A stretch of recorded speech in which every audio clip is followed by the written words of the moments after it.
Okey, untuk soalan nombor 4, tengok soalan A. Titik yang jarak dia sentiasa 2 cm dari garis BC.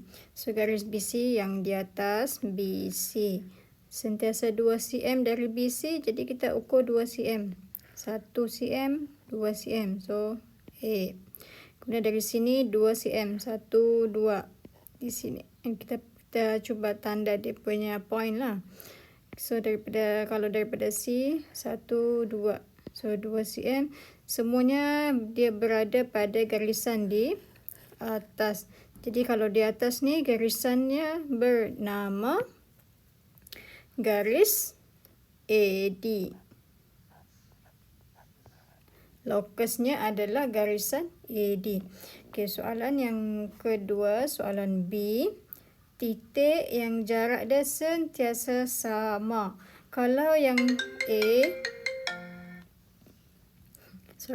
kalau A dia ada jarak. Bila ada jarak, ada ukuran, yang ini sentiasa tetap.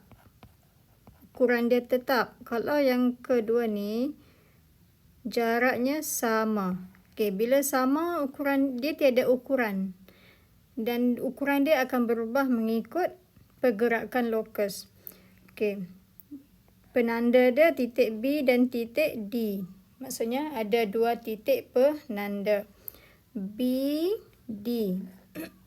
Maksudnya kalau jarak sentiasa sama, kalau ikut nota yang cikgu sudah bagi sebelum ni, dia merupakan lokus yang bergerak di tengah-tengah antara dua titik. So, kalau tengok di gambar aja, garisan yang condong yang cikgu lukis ni adalah garisan AC. Makanya, lokus bagi soalan nombor 2 adalah garisan AC. Okey, soalan C. Titik yang bergerak dengan jarak dia sentiasa sama. Okey, sama lagi. So, tiada ukuran antara garis AD dan garis BC. AD atas, BC di bawah. So, jarak dia sentiasa sama. Maksudnya dia adalah pembahagi antara dua garis tersebut. Bila pembahagi, dia adalah berada di tengah-tengah. Jadi garisan yang dibentuk adalah garis FH. Okey, soalan D. Titik yang bergerak dengan jarak sentiasa sama. Masih lagi jarak yang sama. Sama juga macam C tadi. Tapi kita tengok garisan yang terlibat. BA, BA dan juga BC. BA, BC. Jadi garisan tengahnya adalah BD. Okey, simple saja sebab garisannya sudah ada. So, kita just tentukan dia punya lokus. Okey, soalan nombor 5. Tentukan lokus titik P. Okey, P kita berada di sini. Okey. Kemudian kalau jarum bergerak, dia akan berpusing. Betul? So, dia bergerak sikit demi sikit. Dan last kali dia akan membentuk satu bulatan. Jadi, tentukan lokus, kita perlu buat lukisan lokus. Jadi, kita buat bulatan. Kalau yang ini lebih baik kita gunakan jangka lukis. Jadi macam mana mau buat lukisan menggunakan jangka lukis? Yang tajam, yang bahagian tajam jangka lukis kita letak di tengah-tengah persilangan jarum dan pensel kamu letak di titik P. Kemudian gerakkan jangka lukis sehingga membentuk bulatan. Okey. Soalan seterusnya.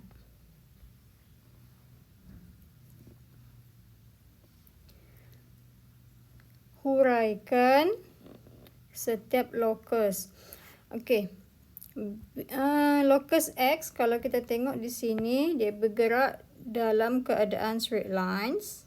Okey, antara titik M dan juga titik N. Maksudnya penanda dia adalah 2 titik, tapi dia tiada ukuran. Okey, kalau penanda ada 2 titik dan tiada ukuran, maksudnya dia adalah lokus yang kedua, iaitu lokus X bergerak sentiasa sama atau tetap. Lokus X bergerak sentiasa sama. Kalau tetap, dia ada ukuran. Kalau sama, tiada ukuran. Dari titik M, cantik. Dari titik M dan titik N. Okey. Okey, soalan kedua. Okey, sama juga. Ini lokus Y. So, dia bergerak, kalau kita tengok di sini, dia adalah garisan tengah antara PO dan OQ. So, sudut dia pun sama, maksudnya di sini, bila sudut dia sama, jarak dia pun sama. So, jawapan dia, lokus Y bergerak sentiasa sama. Okey, keywords dia, kata kunci dia, kalau sentiasa sama, maksudnya tiada diberikan jarak. Kalau ada jarak, sentiasa tetap. Okey, perkataan dia sentiasa tetap.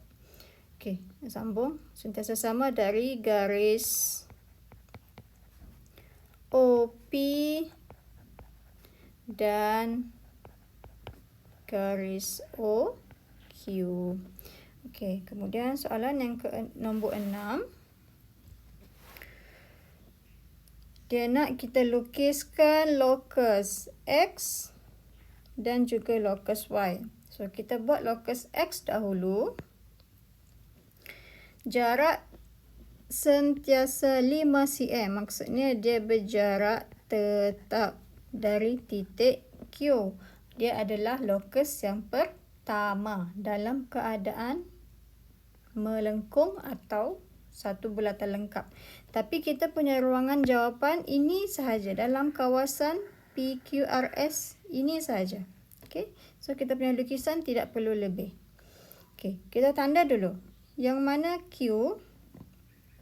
Ini adalah Q. So, 5 cm daripada Q sini.